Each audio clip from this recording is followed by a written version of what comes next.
This is going to begin a 2-lecture sequence on social psychology, on how we think about ourselves, how we think about other people, how we think about other groups of people. We've talked a lot about the capacities of the human mind, and some of these capacities involve adapting and dealing with the material world. So we have to choose foods. We have to navigate around the world. We have to recognize objects. We have to be able to understand physical interactions. But probably the most interesting aspect of our evolved minds is our capacity to understand and deal with other people. We are intensely interested in how other people work. The story that was a dominant news story in 2005 was this. And some of you, this, for those of you who aren't seeing the screen, is the separation of Jennifer Aniston and Brad Pitt. I remember where I was when I first heard about this. And it's an interesting sight. Just remember, stepping back, as psychologists, we have to question the natural. We have to take things that are common sense and explore them. And one thing which just happens is we're fascinated by this stuff. We're fascinated by the lives of celebrities. We're fascinated by the social lives of other people. And it's an interesting question to ask, why? And this is one of the questions which I'm going to deal with in the next couple of lectures. But before I get to the theory of social psychology, I want to talk about an individual difference. So we devoted a lecture early on, about a couple of weeks ago, to individual differences across people in intelligence and personality. I want to talk a little bit about an individual difference in our social natures, and then I want people to do a test that will explore where you stand on a continuum. That test is the piece of paper you have in front of you. Anybody who doesn't have it, please raise your hand, and one of the teaching fellows will bring it to you. You don't know what to do yet with it, so don't worry. The test was developed actually by Malcolm Gladwell, who's a science writer, in his wonderful book, The Tipping Point. And as he introduces the test, Gladwell recounts another experiment done by Stanley Milgram, of course famous for his obedience work, but he did a lot of interesting things. And one classic study he did was he gave a package to 160 people randomly chosen in Omaha, Nebraska. And he asked these people to get the package somehow, and this was many years ago, before the internet, before email, to get the package to a stockbroker who worked in Boston but lived in Sharon, Massachusetts. What he found was that most people were able to do it. Nobody, of course, knew this man, but they knew people who might know people who would know this man. So most people succeeded. Most people were able to get the packages to this man, and it took, at maximum, 6 degrees of separation, which is where the famous phrase comes about, that we're all separated from another person by 6 degrees of separation. This is not true in general. This was a single experiment done within the United States. But the idea is appealing, that people are connected to one another via chains of people. But what Milgram found was particularly interesting was that in about half of the cases, these packages went through 2 people. That is, if you plot the relationships between people, we can take each person in this room, find everybody you know and who knows you, and draw a line. But if we were to do this, you wouldn't find an even mesh of wires. Rather, you'd find that some people are clusters. Some people are what Gladwell calls connectors. It's like air traffic. Air traffic used to be everything flew to places local to it, but now there's a system of hubs. Chicago O'Hare, for instance, or Newark, where planes fly through. Some people are hubs. Some people are the sort of people who know a lot of people. Some people in this room might be hubs, and it is not impossible to find out. The piece of paper you have here is 250 names chosen randomly from a Manhattan phone book. They capture a range of ethnicities, different parts of the world, different national origins. Here's what I'd like you to do, and I'll give about 5 minutes for this. Go through these names and circle how many people you know. Now, the rules of this are, to know somebody, you have to, they have to know you back. So, so if it's a celebrity, well, here, one of the names here is Johnson. Now, I've heard of Magic Johnson, but Magic Johnson has never heard of me, so I cannot circle it. On the other hand, our department chair is Marcia Johnson. She has heard of me, so I could circle it. Go through and circle it.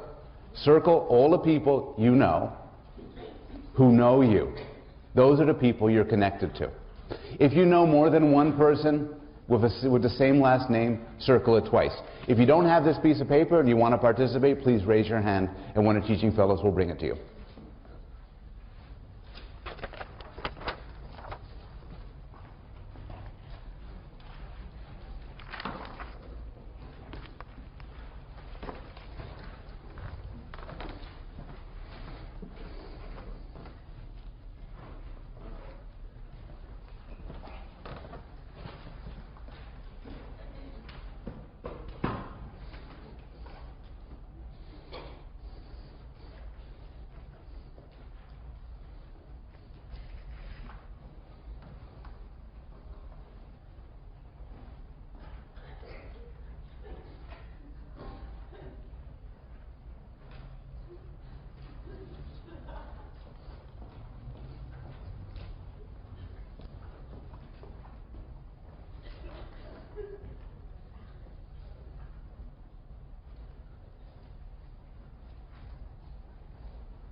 I'm going to talk a little bit more about this while people go through this.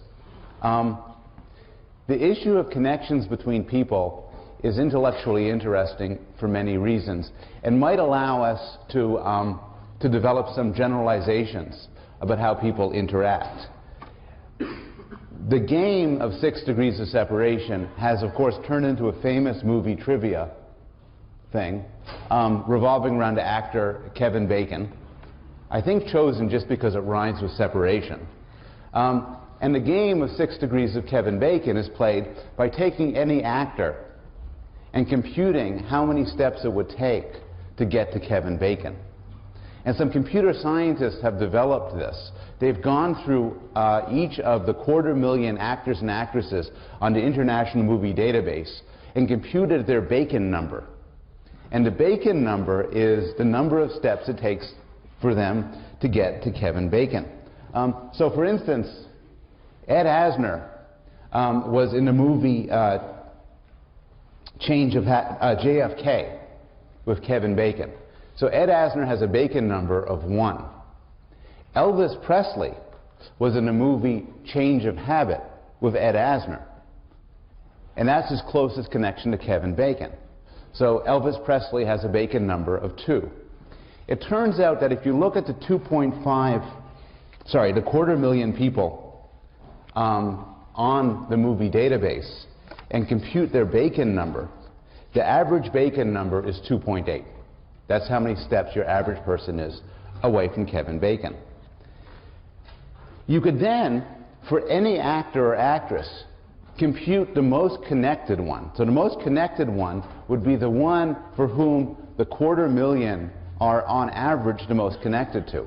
And the answer of the most connected actor or actress is reasonably surprising. Does anybody want to guess?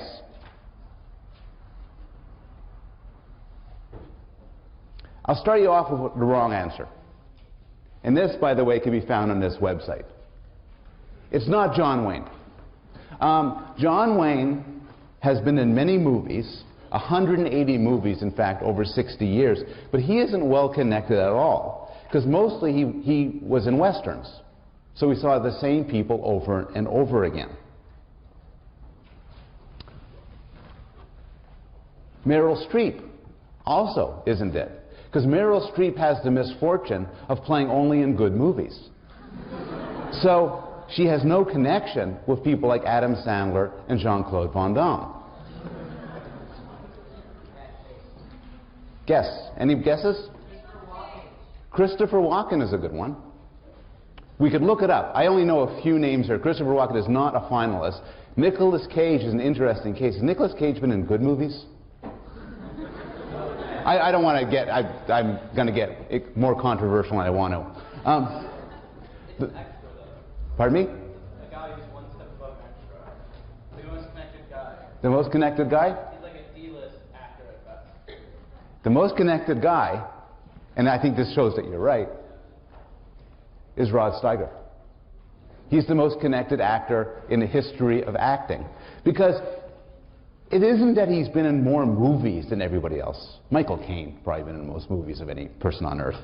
But he's been in all sorts of movies. He was in On the Waterfront, In the Heat of the Night, and really bad movies like Carpool.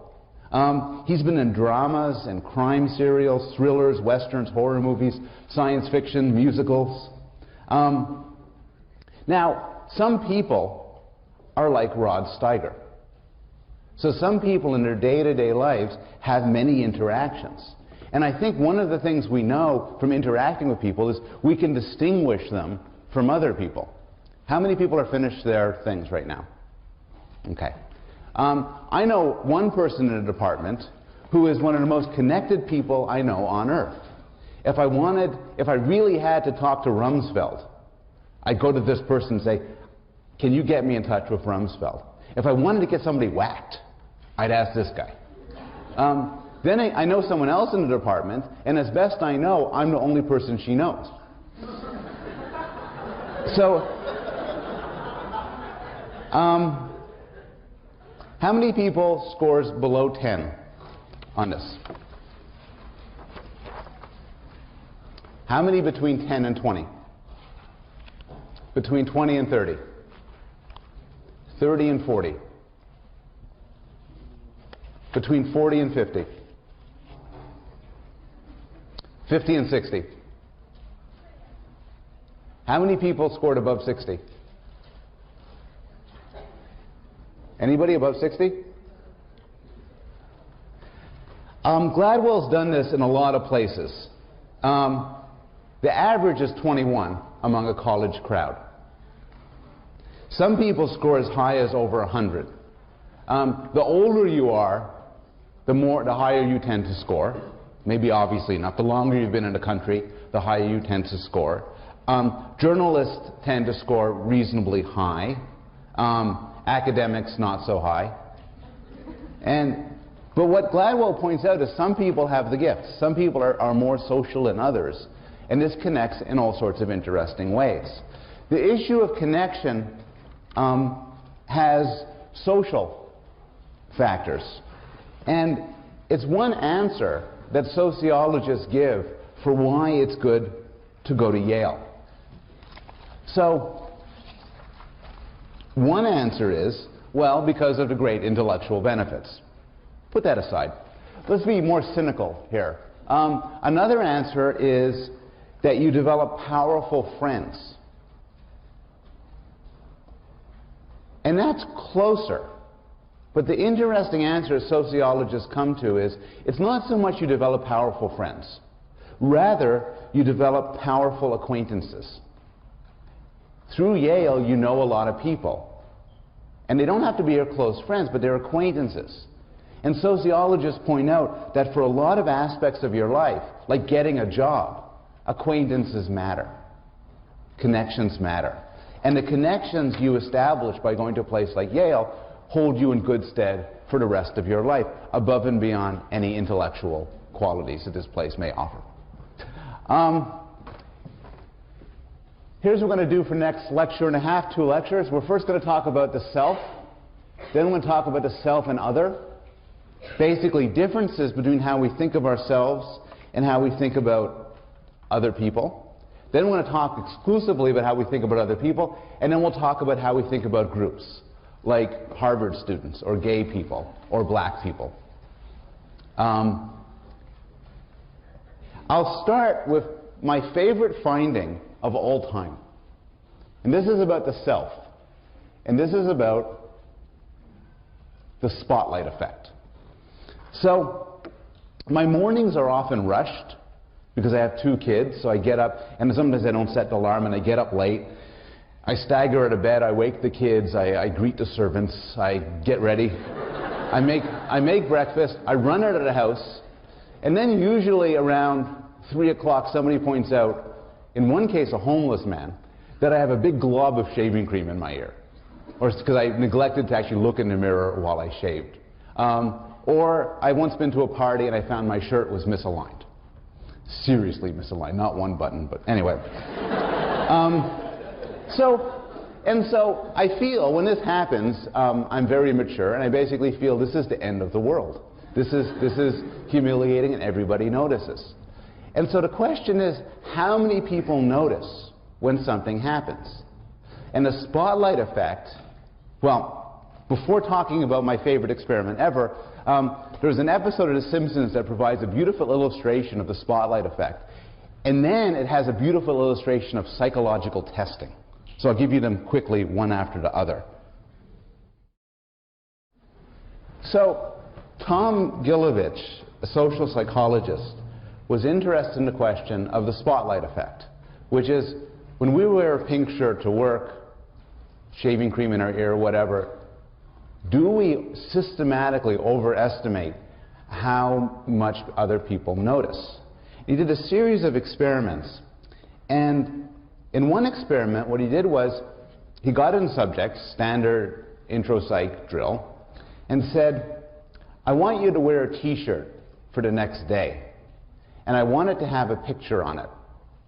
And he got them to wear t-shirts that had pictures on it that were the most embarrassing pictures that they could have on it.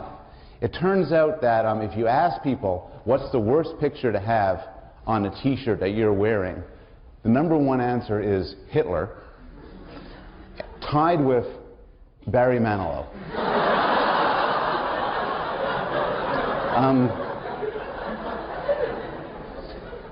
The best pictures to have on your t-shirt are Martin Luther King Jr. and Jerry Seinfeld. It turns out that people, and then he had them go about their day and asked them, how many people noticed your t-shirt? And then the psychologist went around and they asked the people, how many of you noticed this person's t-shirt? And it turned out they got it wrong by a factor of about 2. They thought, say 100 people noticed, but 50 people noticed. And across study after study after study, Gilovich and his colleagues have found support for the spotlight effect, which is that you believe that people are noticing you all the time, but they aren't. They're busy noticing themselves. And this is actually a useful thing to know. Gilovich got interested in this because he's interested in the psychology of regret. And it turns out that if you actually ask dying people, or really old people, basically, what do you regret from your life? They regret the things, as a rule, that they didn't try. But when you ask them why they didn't try it, the answers tended to be, I would look silly. And it turns out, interesting to know, that people just don't care as much as other people think you are. You can take that as good news or bad news. But the spotlight is not on us as much as we think it is. There's a second effect Gilovich discovers called the transparency effect. And the transparency effect is quite interesting. The transparency effect is that we believe that we're more transparent than we are. I need somebody up here who thinks that he or she is a bad liar. I just need you to say 3 sentences. I'll even tell you what it is ahead of time. I'm going to ask you 3 questions. Have you been in London? Do you have a younger sibling? And do you like sushi? I want you to answer with one of those answers there. I want you to lie about one of them. The task will be for everybody else to recognize and guess which one you're lying about. Do you want to go? Yeah. And I will even write down which one you should lie on. So I want you to lie as to that number, okay? Okay.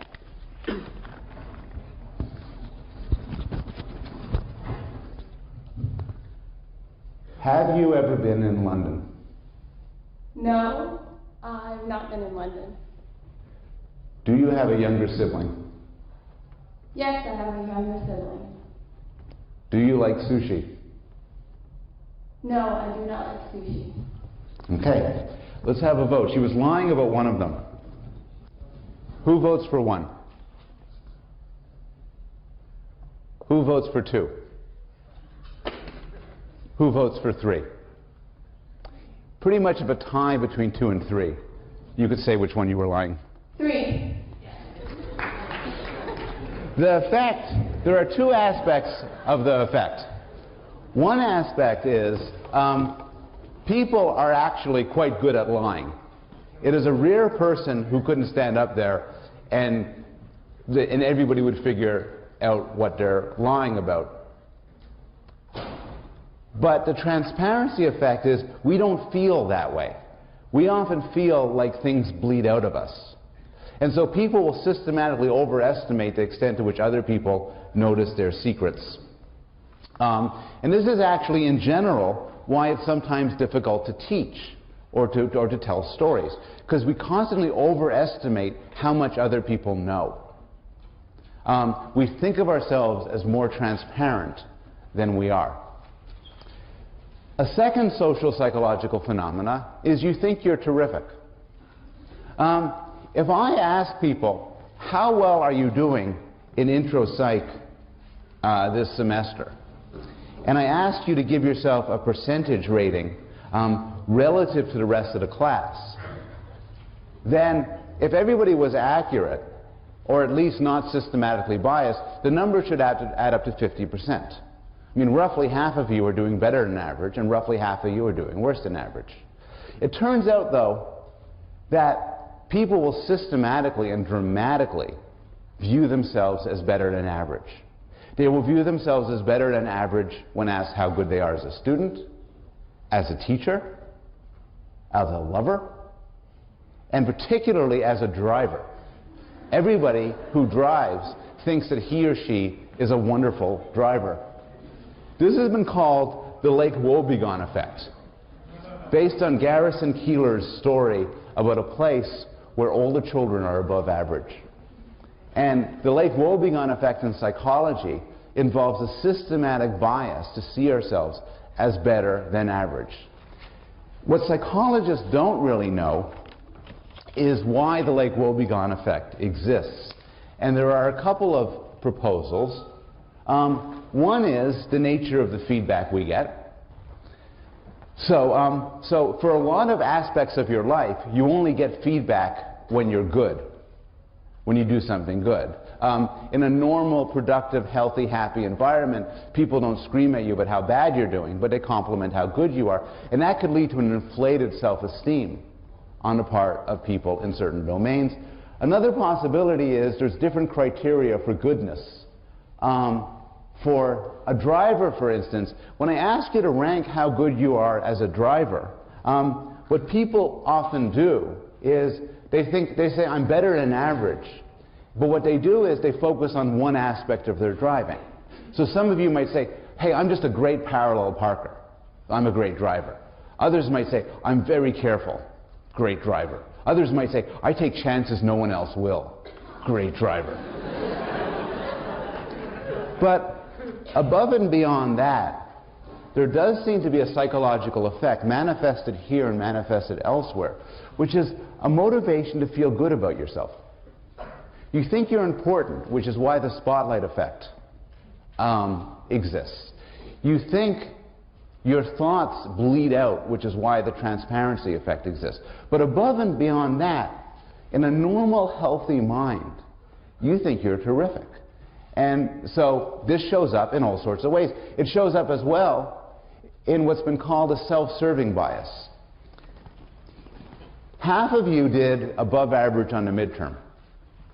Half of you did below average on the midterm. But if I went up and asked each of you why, the answers would not be symmetrical. People who did well in the midterm would describe it in terms of their capacities or abilities. They'd say, it's because I'm smart, hardworking, brilliant. People who did poorly would say, the midterm was unfair. I was busy. I have better things to do with my time. Professors as well. When people get papers accepted, it is because the papers are brilliant. When they got them rejected, it's because there's a conspiracy against them by jealous editors and reviewers. There's this asymmetry all the time. The asymmetry has been found in athletes, in CEOs, and in accident reports. And again, this is a sort of a positive enhancement technique. You think that you're terrific, and because you're terrific, the good things that happen to you are due to your terrificness. The bad things are due to accident and misfortune. The final aspect of self that I want to talk about is the idea that what you do makes sense. And this is one of the more interesting subdomains of social psychology. The idea was developed by the social psychologist Leon Festinger, and it's called cognitive dissonance theory. And what Festinger was interested in was the idea that what happens when people experience an inconsistency in their heads. And he claimed it causes an unpleasant emotional state, what he described as dissonance. And he argued that we act so as to reduce dissonance. When there's a contradiction in our heads, we're not happy, and we'll take steps to make the contradiction go away. This all sounds very general, but there's some striking demonstrations of this and how it could work in everyday life. So a very simple example is the confirmation bias.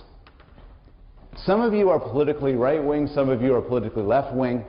If I asked you what magazines you read, it turns out people who are right-wing read right-wing magazines. People who are left-wing read left-wing magazines. Because people don't, as a rule, enjoy getting information that disconfirms what they believe in. They want to have information that confirms what they believe in and that supports it. If you support Bush, you're going to be looking for good news about Bush. If you don't support him, you'll be looking for bad news. And this manifests itself in all sorts of interesting ways. I'll tell you about a very simple experiment. It was done by Louisa Egan here at Yale. And it illustrates a point and then I'll talk about real-world implications of this. It's very simple. You have 3 M&Ms. You pre-test to make sure the person doesn't like any M&M more than the other. There's 3 M&Ms, who cares? But then you ask them to choose between 2 of them. So suppose they choose the red one. You've got to choose one. So they get to eat the red one. Now they're offered, you take the red one away, and now they're offered a choice between the 2 remaining ones. It turns out to a tremendous degree, and you could imagine yourself in that situation. They choose this one. The one that wasn't the one they turned down. And the claim is that when you choose this, in order to justify your decision, you denigrate the one you didn't choose. And so this one you didn't choose is then tainted. And you turn, and then when compared to a 3rd one, you favor that 3rd one. What's particularly interesting is you get this effect easily with undergraduates. But you also get it with 4-year-olds and with monkeys. So the same denigration tends to be more general. Well, that's a laboratory effect. But there's some more interesting manifestations of cognitive dissonance. One is the insufficient justification effect, which is so famous it had a cartoon based on it. The guy says, "Why should I hire you as my consultant?" The dog, some dog, says, "I'll use the special process of cognitive dissonance to improve employee morale." How does it work? Well, when people are in an absurd situation, their minds rationalize it by inventing a comfortable illusion. Not quite right. When people have an internal conflict, when there's something uncomfortable, that's right. So says to this person, "Isn't it strange you have this dead-end job when you're twice as smart as your boss? The hours are long, the pay is mediocre, nobody respects your contribution, yet you freely choose to work here." It's absurd. No, wait, there must be a reason. I must work here because I love this work. I love this job. This actually works. Here's the classic experiment by Festinger. Gave 2 groups of people a really boring task. Paid one of them $20, which back when this study was done was real money. Gave another group of subjects $1, which was insultingly small. Then asked them later, "What do you think of the task?" It turns out that the group that were paid $1 rated the task as much more fun than the group given $20. So think about that for a moment. You might have predicted it the other way around. At $20, wow, well, $20, I must have enjoyed it because I got $20. But in fact, the logic here is the people with $20, when asked, "What do you think of the task?" could say, "It was boring. I did it for $20. The people paid $1 were like the character in the Dilbert cartoon. When paid $1, they said, "Well, I don't want to be a donkey. I don't want to be a sort of guy who does this boring thing for $1. Wasn't that bad, really? It's kind of interesting.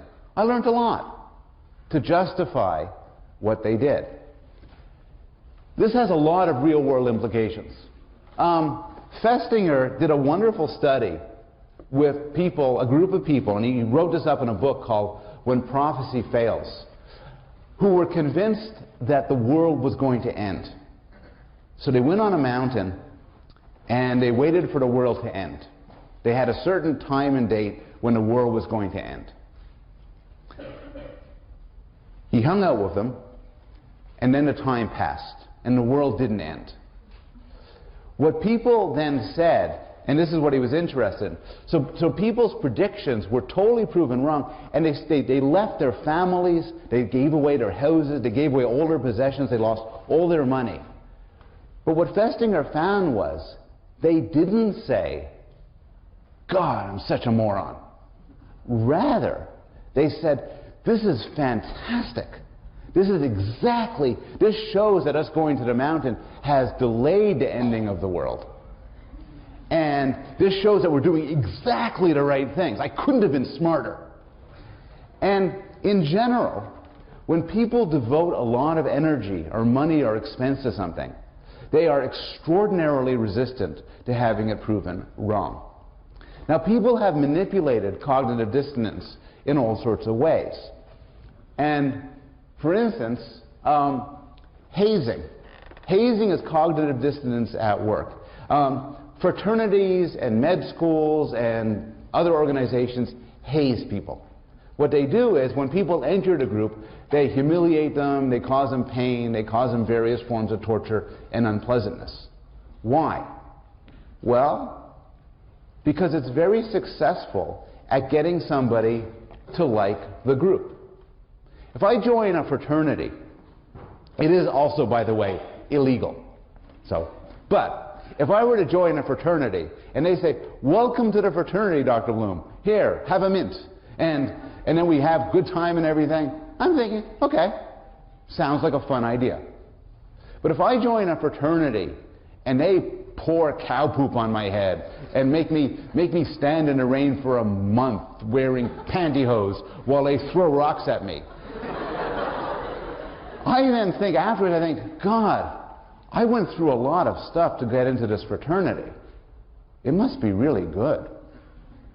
And in fact, hazing through cognitive dissonance draws the inference that this is really, really valuable.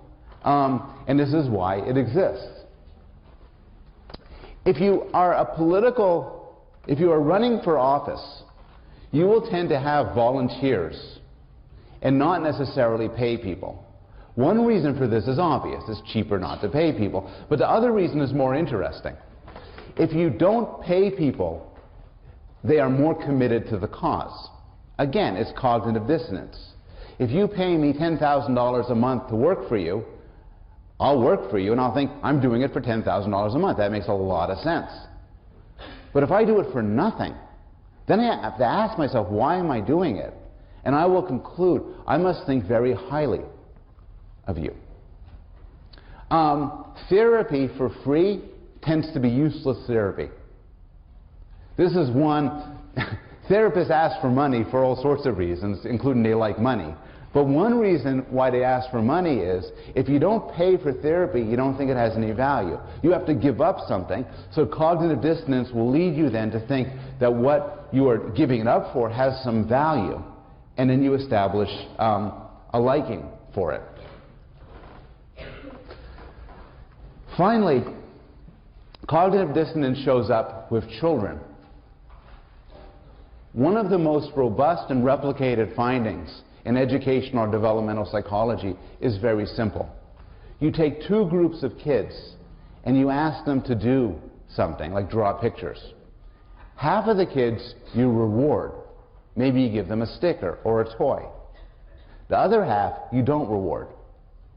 Now, according to a sort of a simple-minded view of operant conditioning and behaviorist psychology, the children you reward should do it more. That's how operant conditioning works.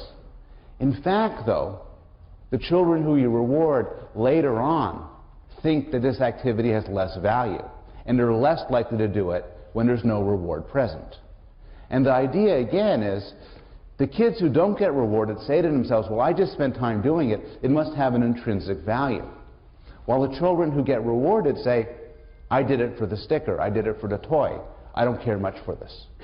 And so rewarding children has a danger, which is if you give them too much reward and too much of value for what they're doing, they will denigrate the activity.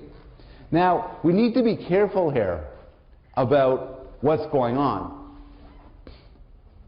It's not simple inconsistency.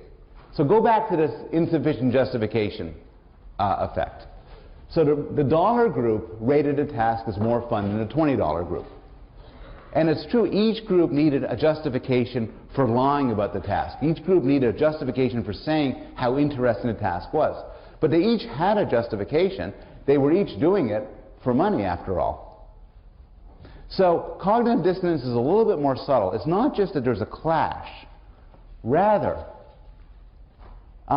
we adjust our beliefs to make ourselves look more moral and rational than we are. Go back to hazing. There's a perfectly good reason why I let them do all those things to me. I'm the sort of person who will let people do those things to me. The problem is, that's not an answer I could live with. So cognitive dissonance motivates me to create an answer that's more comfortable for me. An answer such as, this must be a really wonderful group with a wonderful bunch of people. And in other words, we are biased to believe that we are terrific. So to sum up, there are three main findings about you that come out from social psychology. One is, you believe everybody notices you, even when they don't.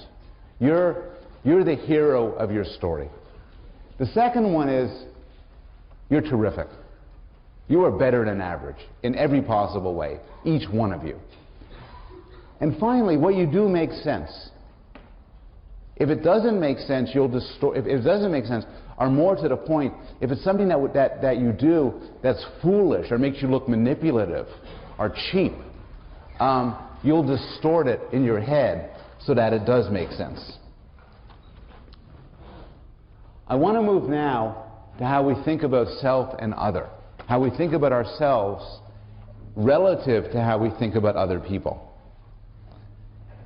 And this brings us to the notion of attribution.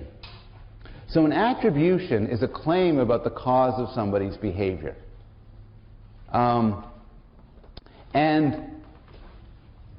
Heider, now there's all sorts of reasons for somebody's behavior. Suppose you insult me, or suppose you're very kind to me. I could say you're a kind person, or you're a rude person. I could say, this must be a great day for you, or you must be under a lot of stress, or you must want something. There's different sorts of attributions we could make to people. But Heider's insight is we tend to attribute other people's actions to their personality characteristics, to long-standing aspects of what they are. And this is known as a person bias. And more generally, people tend to give too much weight to the person and not enough weight to the situation. This is also sometimes known as the fundamental attribution error. The fundamental attribution error, which is one of the core ideas in psychology, is that we tend to over-attribute things to a person's personality or desires or nature, and not enough to the situation or the context. There's a lot of demonstrations of this. A lot of the demonstrations have to do with intelligence. So, for example, there's actually been studies showing that people tend to overestimate the intelligence of professors. Why? Because I stand up here and I talk about the one or more than one thing I know about. And so it's easy to infer that I must know a lot. But in fact, by the time this semester ends, I will have told you everything I know. And if you stood up and started talking about everything you knew, you'd look really smart too. The best study to show this is a quiz show study, which is you take two people and you flip a coin. And one of them is the quiz master. And the quiz master gets to ask questions, any question he or she wants. And the other person has to answer the questions. And if they play seriously, the quiz master is going to destroy the other person. You know, what was my dog's name? Well, I don't know. What's the capital of the city in which I was born? Oh, I don't know. And then you'd expect a third person watching this to say, who cares? It's just, they're just doing this because of the coin they flipped. But in fact, when the person watching this has to assess their intelligence, they give the quiz asker a higher intelligence rating than another person. After all, he seemed to know a lot of answers. The other person didn't get much right. We tend to fail to discount the situation. If you were giving a job talk, and this is for people in graduate school particularly, if you were given a job talk and the slide projector breaks, you're screwed. Nobody is going to say to themselves, oh, well, it's not such a good talk because the slide projector broke. They'll say, it's not such a good talk because of the person. Somebody could give a talk and we could throw Smarties at him the whole time, and then other people would say, the person looked kind of upset during the whole talk. I wonder, they seem like a nervous type. This can be taken to extremes, and the biggest extreme is the case of actors. Which is, if there's ever a case, anybody know who this is, the actor? Have none of you been alive in 1950? This is Robert Young. Does anybody know the part he plays? He played a doctor called Marcus Welby in this famous show, Marcus Welby, MD. And Marcus Welby was a wonderful doctor. He was compassionate and kind. He made house calls. He saved lives. He counseled people. And it turned out that Robert Young was then deluged with mail, thousands of pieces of mail, by people asking for his advice on health matters. And he then, in a twist, exploited the fundamental attribution error, people confusing the actor for the role, exploited this by going on TV and exposing the benefits of Sanka decaffeinated coffee, where he produced the famous line, I am not a doctor, but I play one on TV.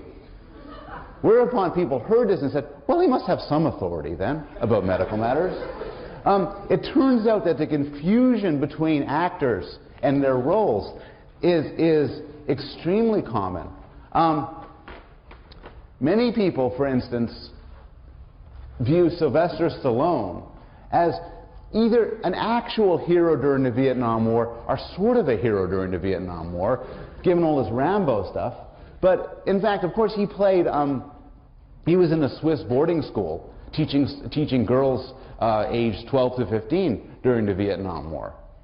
But it doesn't seem that way because the role infects how we think about the person. When this movie came out 20 years ago, they needed a character to play a gay man. According to IMDb, where I get all my information, they hit up all the big stars, Harrison Ford, Michael Douglas, and Richard Gere. And they all turned it down because they didn't want to play a gay man, because people would think that they were gay. Finally, they got Harry Hamlin to do it, who was kind of a B-list sort of guy. The biggest extreme of the fundamental attribution error, confusing the actor for his role, is Leonard Nimoy, who, because he played the emotionless Vulcan, Spock, on Star Trek, was then repeatedly viewed by people who saw him on the street as if he was an actual Vulcan. He got sufficiently upset about this to write a book called I Am Not Spock, where he described all the ways in which he was not a Vulcan. His career, where he attempted many times to play roles that were different from his Vulcan nature, stalled until finally, many years later, he gave up and wrote another book called I Am Spock, where he finally conceded to the fundamental attribution error. If I gave this lecture 10 years ago, I would say that the fundamental attribution error is a human universal, something that we're born with, a fundamental aspect of human nature. This is not entirely true, though, and we know that through some very interesting cross-cultural research that compares these biases across different countries. In this study between the United States and India.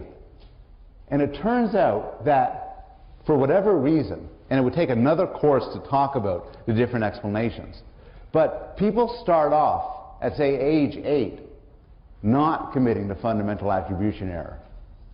But in Western cultures, where there's an ideology, perhaps, that people are in charge of their own destiny, the error occurs, and people over-attribute the role to the person. In some Eastern cultures, there's more of a view about fate and more attributions to situation. And this has been shown in many ways.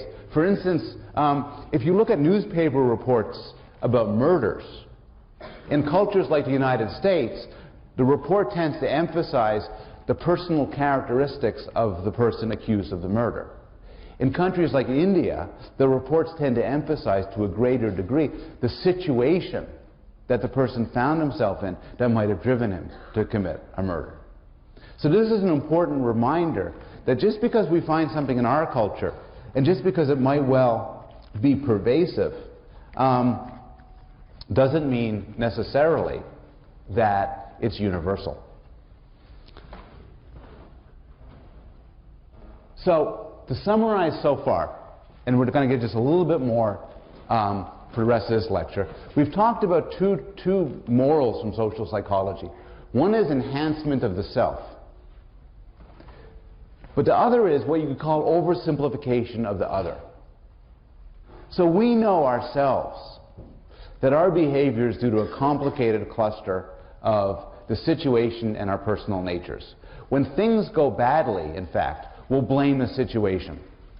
When things go well, the self-serving attribution bias, we'll credit ourselves. We don't do this for other people. For other people, we're a lot less forgiving. You do something stupid, you're a stupid person. I do something stupid, it's an off day. And so you have this difference between how we think about ourselves and how we think about other people.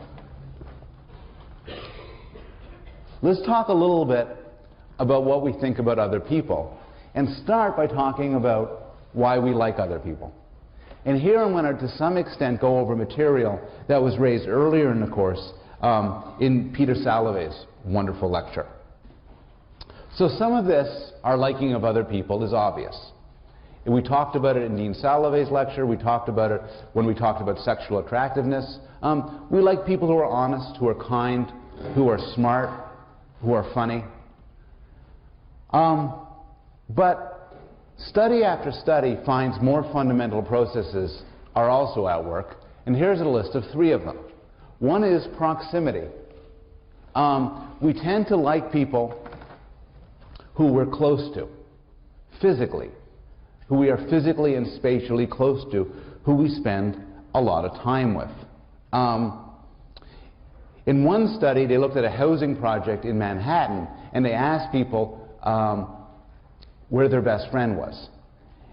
And 90% of them said, my best friend's in the same building as me, and 50% of them says the same floor.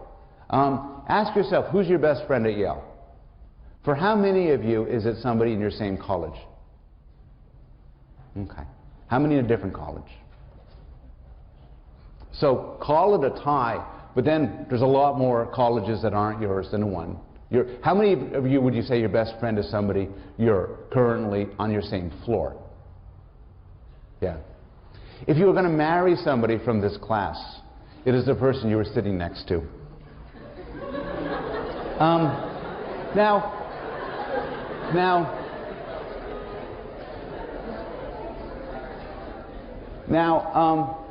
In some sense, this is a rather trivial finding. Of course you're going to get more involved in people you encounter frequently. You know, how else is it going to work? But it's actually more than that. The more you see something, the more you like it. And this is sometimes known as the mirror exposure effect. The mirror exposure effect is simply seeing something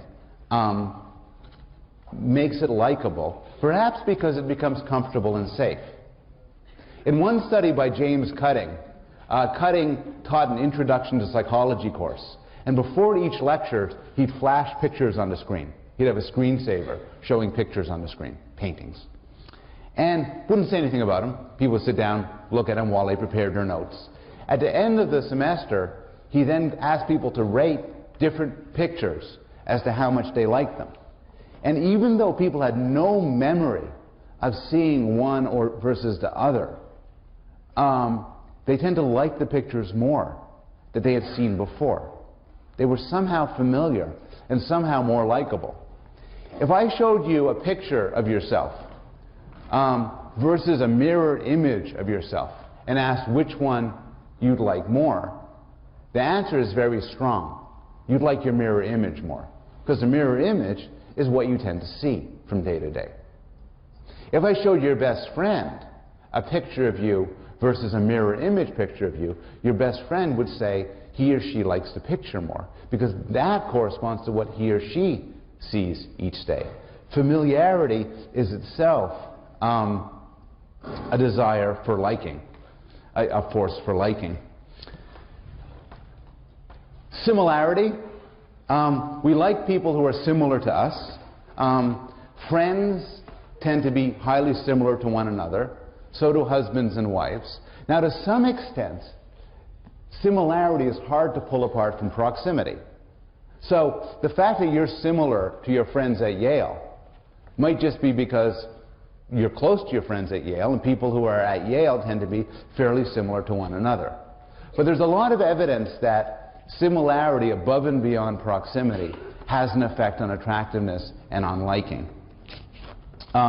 Similarity predicts the success of a marriage, and through a phenomena people aren't exactly sure about, couples become more and more similar over the course of a relationship. Finally, people like good-looking people. People like attractive people. Physically attractive people are thought to be smarter, more competent, more social, and nicer. Now, some of you who are very cynical and or very good-looking might wonder, yes, but good-looking people like me actually are smarter, more competent, more social, and morally better. This is not a crazy response. It could be, for instance, that the advantages of being good-looking make your life run a lot easier. Teachers are more responsive to you, people treat you better, you have more opportunities to make your way through the world, you make more money, you have more access to things, and that could in turn cause you to improve your life. This would be what's known in the Bible as a Matthew effect. A Matthew effect is a developmental psychology phrase for the sort of thing where, well, as Jesus said, "For unto every one that hath shall be given, and he shall have abundance." That means if you're good looking, you'll also be smart. "But from him that hath not shall be taken away even that which he hath." It's a long version of the rich get richer, and the poor even lose what they have. So there's a variety of studies suggesting that teachers rate attractive children as smarter and higher achieving. Adults think that when an ugly kid misbehaves, it's because they have an ugly soul. While an attractive kid, oh, that little scamp, somebody must have been bothering him. When I was in the University of Arizona, and we lived next, and all I remember in my neighborhood is we lived next to this little boy, and his name was Adonis. Cute kid, but come on. Also, in mock trials, judges give longer prison sentences to ugly people. That's the Matthew effect. Those who hath little get even that taken away and thrown into prison. There was a recent study, which I'll tell you about, but I am not comfortable with it as an experiment. The study observed people in a shopping, in a parking lot of a supermarket, and found that parents were a lot rougher to the kids if their kids are ugly than if their kids are good looking. And they attribute it to the fact that for all sorts of reasons, the ugly kid just matters less to the parent. I was watching a poker game once on TV, and somebody who lost said, and I quote, "They beat me like an ugly stepchild."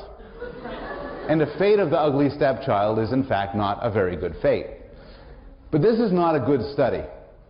For one thing, and I don't know how to phrase this in a politically correct way, but the parents of ugly kids are likely to themselves be ugly people. And maybe what they're finding is just ugly people are more violent than good-looking people. This is an excellent time to stop the lecture. So I'm going to stop the lecture, and we're going to continue social psychology on Wednesday.